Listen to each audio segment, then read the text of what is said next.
To help motivate the subject that we're about to talk about in this section, I would like to do a quick review of adding and subtracting rational numbers, as well as rational expressions. A rational number is anything that can be expressed as a ratio of two integers. An example of a couple of rational numbers, 2/3 plus 5/7, also known as, just fractions, I suppose. Now, when it comes to adding or subtracting rational numbers or rational expressions, a lowest common denominator is going to need to be used. A lowest common denominator is the either lowest power expression or the smallest positive integer that all of the denominators will go into evenly. When in doubt, if you're looking for a common denominator, usually multiplying the two denominators will work. Won't necessarily be the lowest. In this case, it is the lowest, and it happens to work out really nicely. The idea is we want both of our denominators to be divisible by 3 and 7. Now the second fraction is missing a factor of 3, and so by multiplying top and bottom of the rational expression by 3, I'll be able to establish that lowest common denominator of 7 times 3. Same thing holds true for the first fraction. The denominator is missing a factor of 7.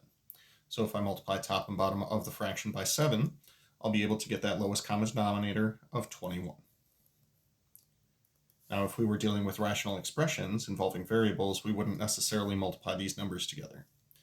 For the first fraction, numerator is 2 times 7, and for the second one, numerator is 5 times 3.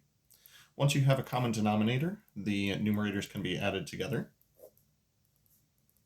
to arrive at what our final answer happens to be. In this case, 29 over 21. Now, given this number, there would be lots of different ways to essentially decompose this into a sum or difference of two rational numbers. As such, we don't really ever talk about that. Now, when it comes to adding or subtracting rational expressions, what we're essentially going to be doing is very similar to what we've just seen in this example. So for this one, I'd like to do 2 over x plus 3 minus 1 over x minus 1. First thing we'll do is establish what is our lowest common denominator. And once again, when in doubt, you can always just multiply the two denominators together. Now, rather than expanding this, I'm going to leave it in its factored form. We actually did something very similar at this step right here by leaving both of the denominators as simply 7 times 3 rather than actually simplifying to 21. So both of these rational expressions are going to be multiplied on their top and bottom by the same thing. The first fraction has an x plus 3, but it is lacking an x minus 1, which is why I'm going to multiply top and bottom of the first expression by x minus 1.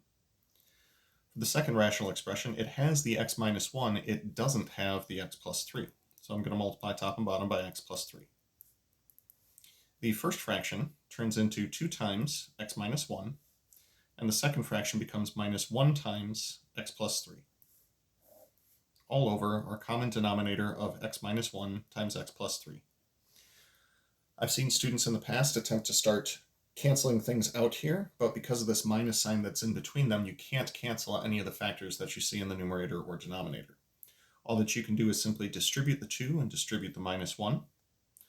Call this 2x minus 2 minus x minus 3, all over, still, x minus 1 times x plus 3. And then combine any like terms that you see in the numerator for a total of x minus 5 all over x minus 1 times x plus 3. Now, the reason that I bring this up is because this process, when done with rational expressions, is reversible. The reason that I bring this up is because if I were to give you the integral of x minus 5 over x minus 1 times x plus 3 dx, I wouldn't necessarily know how to integrate this. We would refer to this as the integral of a rational function. In its current form, I'm not really sure what to do with it. However, if we could determine a way to reverse the process of adding or subtracting these rational expressions, we could go from this expression back to our original expression, which was 2 over x plus 3 minus 1 over x minus 1. This is something that I could definitely integrate without too much difficulty. This would be 2 times the natural log of the absolute value of x plus 3 minus the natural log of the absolute value of x minus 1 plus a constant. Or if you wanted to get super fancy about this, you could also make use of the condensing properties of a logarithm and call this x plus 3 quantity squared divided by the absolute value of x minus 1 plus a constant. So the question becomes, given an expression like this, how do I turn it into an expression like this? Well, that process is referred to as the title of this section. It is referred to as a partial fraction decomposition.